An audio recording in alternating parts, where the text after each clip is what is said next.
Welcome. I am Pastor Todd Summer. I pastor at Faith Victory Church in Auburn, Washington, and I'm reading the Bible every single day of the year.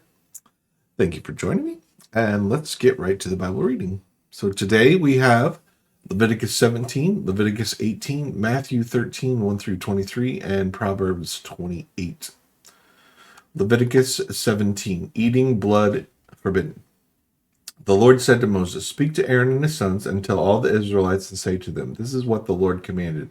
Any Israelite who sacrifices an ox, a lamb, or a goat in the camp or outside of it, instead of bringing it to the entrance to the tent of the meeting to present it to an offering to the Lord in front of the tabernacle of the Lord, that person shall be guilty of bloodshed. They have shed blood and must be cut off from their people. So the Israelites will bring the Lord the sacrifices they are now making in the open fields. They must bring them to a priest, that is, to the Lord, at the entrance to the tent of the meeting, and sacrifice them as fellowship offerings. The priest is to splash the blood against the altar of the Lord at the entrance of the tent of the meeting, and burn the fat as an aroma pleasing to the Lord. They must no longer offer any of their sacrifices to the great idols to whom they prostitute themselves. This is to be a lasting ordinance for them and for the generations to come. Say to them, any Israelite or any foreigner residing among them who offers a burnt offering or sacrifice and does not bring it to the entrance to the tent of the meeting to sacrifice it to the Lord must be cut off from the people of Israel. I will set my face against any Israelite or foreigner residing among them who eats blood, and I will cut them off from the people. For the life of a creature is in the blood, and I have given it to you to make atonement for yourselves on the altar. It is the blood that makes atonement for one's life. Therefore I say to the Israelites, none of you may eat blood, nor may any foreigner residing among you eat blood. Any Israelite or any foreigner residing among you who hunts any animal or bird that may be eaten must drain out the blood and cover it with earth, because the life of every creature is its blood. That is why I have said to the Israelites, you must not eat the blood of any creature, because the life of every creature is its blood. Anyone who eats it must be cut off. Anyone, whether native-born or foreigner, who eats anything found dead or torn by wild animals must wash their clothes and bathe with water. And they will be ceremonially unclean till evening. Then they will be clean. But if they do not wash their clothes and bathe themselves, they will be held responsible. Leviticus 18, Unlawful Sexual Relations. The Lord spoke to Moses, Speak to the Israelites and say to them, I am the Lord your God. You must not do as they do in Egypt, where you used to live, and you must not do as they do in the land of Canaan, where I am bringing you. Do not follow their practices. You must obey the laws and be careful to follow my decrees. I am the Lord your God. Keep my decree and laws, for the person who obeys them will live by them. I am the Lord. No one is to approach any close relative to have sexual relations. I am the Lord. Do not dishonor your father by having sexual relations with your mother. She is your mother. Do not have sexual relations with her. Do not have sexual relations with your father's wife. That would dishonor your father. Do not have sexual relations with your sister, either your father's daughter or your mother's daughter, whether she is born in the same home or elsewhere. Do not have sexual relations with your son's daughter or your daughter's daughter. That would dishonor you. Do not have sexual relations with the daughter of your father's wife, born to your father. She is your sister. Do not have sexual relations with your father's sister. She is your father's close relative. Do not have sexual relations with your mother's sister, because she is your mother's close relative. Do not dishonor your father's brother by approaching his wife to have sexual relations. She is your aunt. Do not have sexual relations with your daughter-in-law. She is your son's wife. Do not have relations with her. Do not have sexual relations with your brother's wife. That would dishonor your brother. Do not have sexual relations with both a woman and her daughter. Do not have sexual relations with either her son's daughter or her daughter's daughter. They are her close relatives. That is wickedness. Do not take your sister's wife as a rival wife and have sexual relations with her while your wife is living. Do not approach a woman to have sexual relations during uncleanness of her monthly period.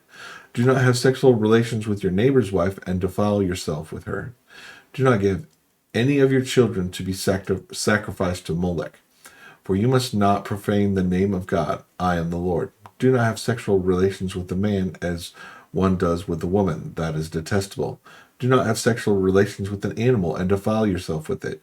A woman must not present herself to an animal to have sexual relations with it. That is perversion. Do not defile yourself in any of these ways, because this is how the nations that I am going to drive out before you have became defiled.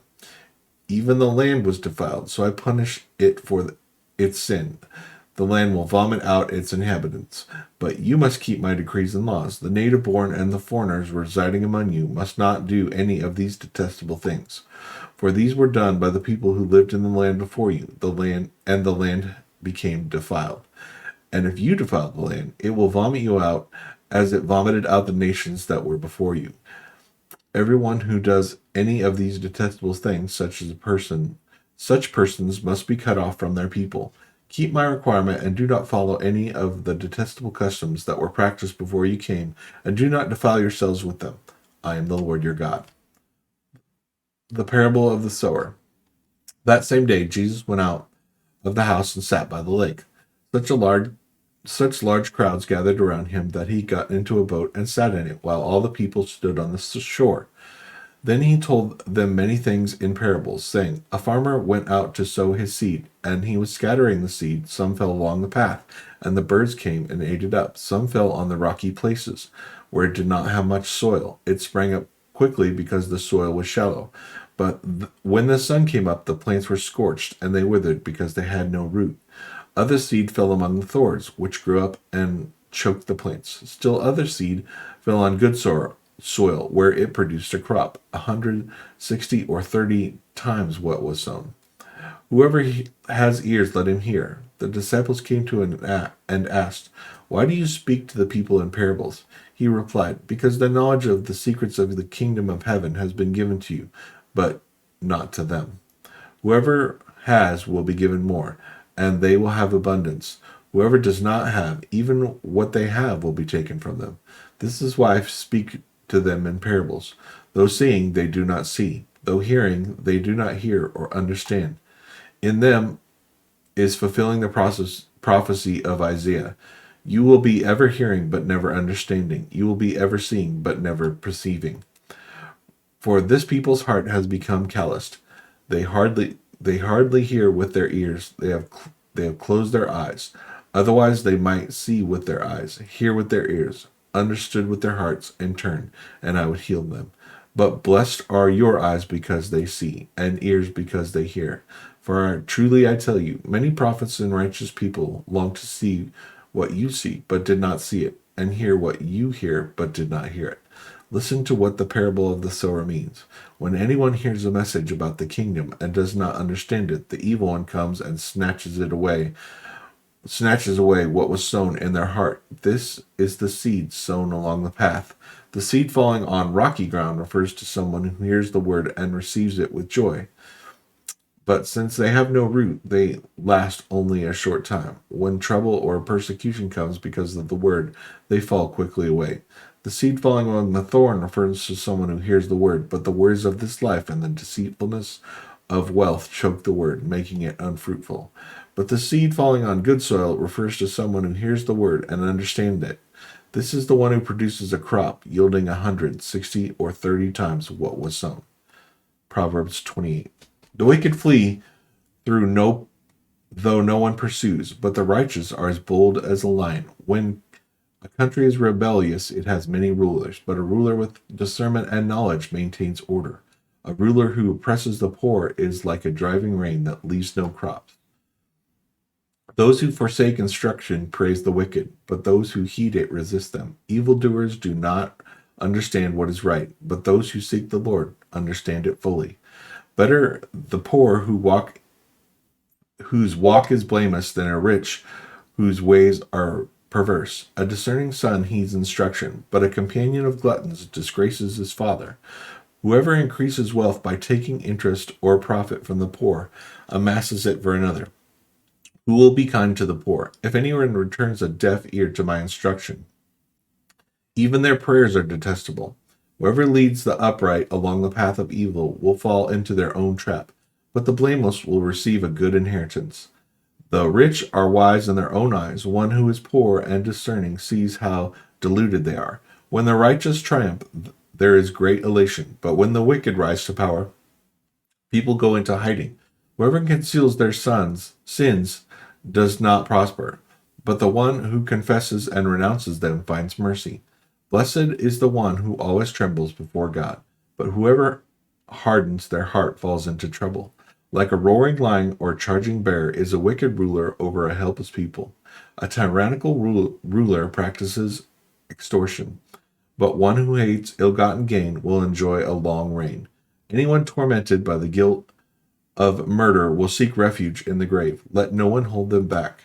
The one whose walk is blameless is kept safe, but the one whose ways are perverse will fall into a pit. Those who work their land will have abundant food, but those who chase fantasies will have their fill of poverty. A faithful person will be richly blessed, but one eager to get rich will not go unpunished. To show partiality is not good, yet a person will do wrong for a piece of bread. The stingy are eager to get rich and are unaware that poverty awaits them. Whoever rebukes a person will, in the end, gain favor rather than the one who has a flattering tongue. Whoever robs their father or mother and says, "It's not wrong," is a partner to the one who destroys. The greedy stir up conflict, but those who trust the Lord will prosper. Those who trust in themselves are fools, but those who walk in wisdom are kept safe. Those who give to the poor will lack nothing, but those who close their eyes to them receive many curses. When the wicked rise to power, people go into hiding, but when the wicked perish, the righteous thrive. Amen, amen. Well, thank you for joining me today. Really appreciate it. I also really appreciate a like and a comment. That would really help me out. And have a great day. God bless.